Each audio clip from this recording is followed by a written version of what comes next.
Anti-balaklava law. Bawal na pong gumamit ng balaklava ang mga motorista sa Metro Manila. So yan po yung anti-balaklava law. Pero mga kaibigan, paglilinaw din po na pwede naman natin gamitin yan.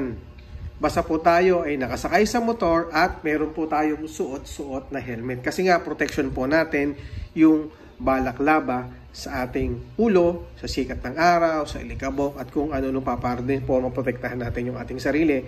Gumamit po tayo ng balaklava kapag po tayo ay nakasakay sa motor at gumagamit po tayo ng helmet. So, ang sinasabi po na anti-balaklava law ay ito po yung kapag bumaba ka ng motor o nag-aantay ka sa isang ng customer or kapag nag-aantay ka sa isang tabi or dun sa mga gilid-gilid, dapat po tatanggalin, huhubarin po natin ang ating balaklava kapag po tayo ay magpa-park or nakapark.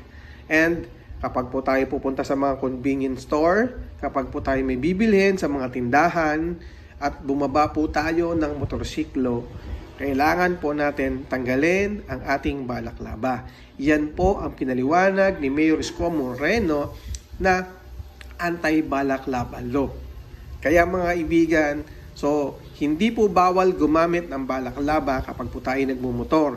Ang bawal po ay yung bumaba ka ng motor at hindi mo tinanggal yung balaklava mo pag ikay bibili sa tindahan, pupunta sa mga customer mo o kung ano man. Basta bumaba ka ng motor, lilinawin natin mga kaibigan, mga tropa at mga ibang kakilala natin dyan. Kapag bumaba ka ng motor, yun po ang merong violation at pwede kang magmulta ng 5,000 pesos kapag ikaw ay nahuli. Kasi bumaba ka ng sasakyan, kailangan hubarin, tanggalin mo yung balaklava at kung ano man pong tube mask or face mask. Yun lang. Maraming salamat. Thank you.